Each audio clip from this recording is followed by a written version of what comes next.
Hello and welcome. It was not a good week for Jamaica and the world.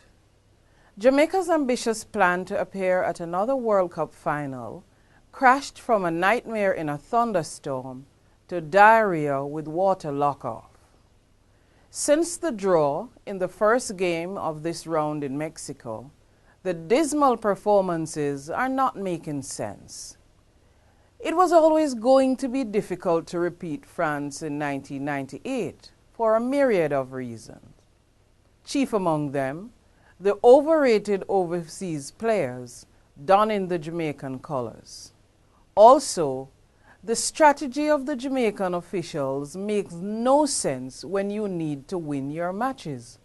How can you have one striker up front?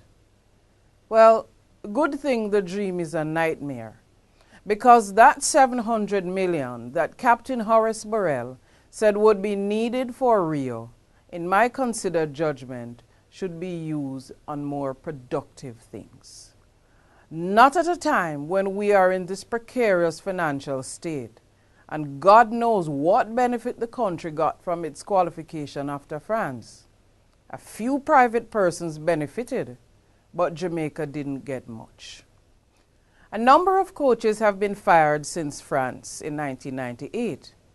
The only common denominator to the program since then, with a brief exception for the Box Hill regime, is Captain Horace Burrell. Captain Burrell, your expiry date is up, and nothing is more disgusting than a stale whole wheat bread in your house, something which you should know about since you are in the baking business. But enough of football for now. The West Indies bowed out early out of the ICC Champions Trophy. Ay, ay, ay, ay, ay.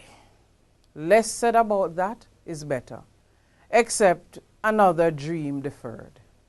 I bet they had the Caribbean Cricket League on their minds, where they can heave and hoe as much as they like. But the news that staggered the nation and the athletic world was that our beloved Veronica Campbell-Brown tested positive for a banned substance. It was devastating. I went back to the Olympic Central halfway through the day after she was identified.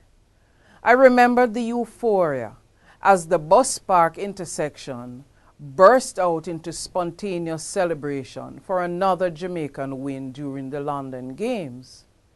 This time, there was no such feeling. A deep pain was in the belly of the nation, but most persons showed faith in her. They believed that a mistake was made or someone set her up. Coming 2 days after Dominique Blake was banned for 6 years, the athletics black eye reverberated across the country, especially as we have often pointed fingers at others. Now those fingers are pointing back at us. It was a big leak, a week before the trials to select Jamaica's team for the World Championships in Russia. I pass no judgment, but I'm sure there is an explanation. There has to be. One thing I will say though, Jamaica loves the woman they call VCB, Veronica Campbell-Brown. People prayed for her in church services on Father's Day, and parsons made their sermons about her. It's about faith. It's time we showed faith in something, especially since our politics has failed us so badly. I too am praying for VCB. This week, the bouquet goes to Calabar's Michael O'Hara, who is now the junior world leader in the 100 and 200 meters after last weekend's national junior trial. And the bin goes to Captain Burrell for the stale bread he has served up as the Reggae Boyz.